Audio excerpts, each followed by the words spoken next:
আসসালামু আলাইকুম friends, welcome back to my new video. তো এখন আমি আছি আমার এলাকা থেকে পশ্চিম সাইডে। এটা হচ্ছে আহ, একটা অন্য এলাকা, আমার এলাকা থেকে পিছনের দিকে। এটা হচ্ছে আমার এলাকা। তো আমি আসছিলাম একটু কাজে এইদিকে, যার ফলে আসলে এদিকে আসা।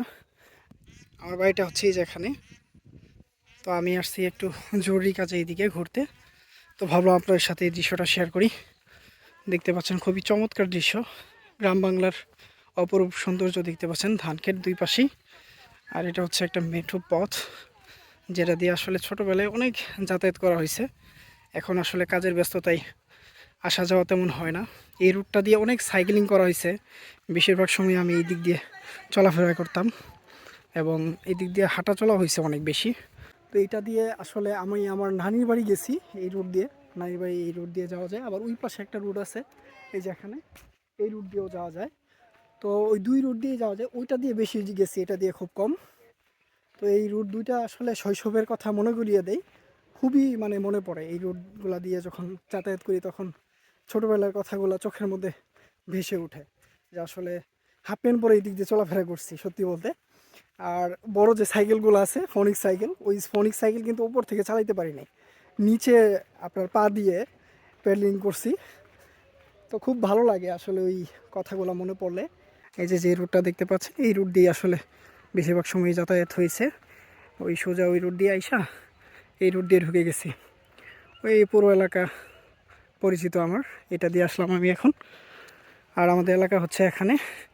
এই যে ভিতরে যে একটা আপনারা ভিটা দেখতে পাচ্ছেন, এই যে ভিটা, এই ভিটাতে অনেক দৌড়াদৌড়ি লাফালাফি হয়েছে। এখানে জাম গাছ ছিল, আম গাছ ছিল। এই আম গাছে উঠে অনেক আম জাম খাইছি, পারছি। আর ওখানে একটা পুকুর ছিল, পুকুরের মধ্যে লাফালাফি হয়েছে। তো এটা আসলে আমাদের এলাকার পিছনে, আমাদের এলাকার ওই সামনে। ওই দুই এলাকা মিলে আমরা আসলে খুব দাপিয়ে বেড়াইছি। এখন তো আসলে ওই সময়টা নাই, তারপরেও আমরা শৈশবটা খুব মজা করছি। খুব ভালো লাগে আসলে এই কথাগুলো মনে পড়লে। হাঁটতে হাঁটতে একটা বাঁশের সাঁকো পেয়ে গেলাম। এই যে বাঁশের সাঁকো, যদি এটা সম্পূর্ণ করা হয়নি, এটা আরও কাজ বাকি আছে ওখানে, হয়তো বন্যার জন্য ভেঙে গেছে। আমি নিচ দিয়ে যাইতেছি। এই গ্রামের যে আসল চিত্র সেগুলো কিন্তু আপনাদের দেখাচ্ছি। এই যে বাঁশের সাঁকো ছোট্টখাটো একটা, যেটা আসলে এখন একটু পরিত্যক্ত আছে, বাট এটা কাজ চলতেছে, ঠিক করে ফেলবে দু একদিনের মধ্যেই, কাজ চলতেছে। তো এটা একটা ছোট্ট রাস্তা, আইলের মতো। এই রাস্তা দিয়ে হাঁটা চলা করা যায়, বাট গাড়ি এটা দিয়ে চলে না। গাড়ি চলে ওই যখন একটা ব্রিজ আছে, এই ব্রিজটা দিয়ে মূলত আমরা আসা যাওয়া করি। এই রাস্তাটা, এই যে ব্রিজটা, আর এই ব্রিজটা দিয়ে ঘুরে এই রাস্তাটা অ্যাডজাস্ট হয়েছে, যেটা আপনাদেরকে একটু আগে দেখালাম আমি যে এখানে ছিলাম। তো এইটা হচ্ছে শর্টকাট একটা রাস্তা, এটা দিয়ে আপনি শর্টকাটে ওই আমাদের এলাকায় যেতে পারবেন আর কি।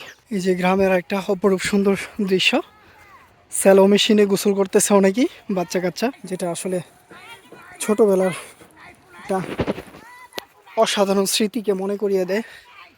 এই যে দেখেন কত সুন্দর রাস্তা, নারিকেল গাছটা সুন্দর লাগতেছে। আমি আমার এলাকায় চলে আসছি প্রায়। এটাকে কুর বলে, গ্রামের ভাষায় কুর, যেটা এমনি এমনি প্রাকৃতিকভাবে সৃষ্টি হয় সেটাকে কুর বলা হয়। তো এই কুরে কিন্তু অনেক গোসল করছে আমরা, শৈশবের প্রচুর স্মৃতি আছে এই কুরে। এটা আরও বড় ছিল, ছোট হয়ে গেছে এখন। এখানে অনেক লাফালাফি করছে, অনেক গোসল করছি।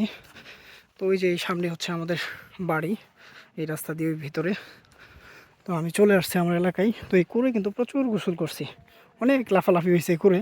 গরম দিনে বেশিরভাগই সময় এই কুরের মধ্যে গোসল করছি। এখানে বেশিরভাগ সময় আপনার ধানের চাষ করা হয়। এখানে তেমন শাকসবজি হয় না, কারণ এটা নিচু নিচু জমি, এই জমিটা হচ্ছে নিচু। এটাতে আপনার পানি আসে বর্ষাকালে, যার ফলে তেমন সবজি চাষ করা হয় না, শুধু ধান চাষ করা হয়। তো যাই হোক, আজকের ভিডিওটা এই পর্যন্তই। আপনাদের কেমন লাগছে অবশ্যই কমেন্ট করে জানাবেন। যদি ভালো লাগে অবশ্যই লাইক কমেন্ট এবং আপনার মূল্যবান মতামত শেয়ার করে অবশ্যই আমাকে জানাবেন যে ভিডিওটা কেমন লাগছে। তো দেখা হচ্ছে পরবর্তী কোনো ভিডিওতে। সে বন্ধু সবাই ভালো থাকবেন। আল্লাহ হাফেজ।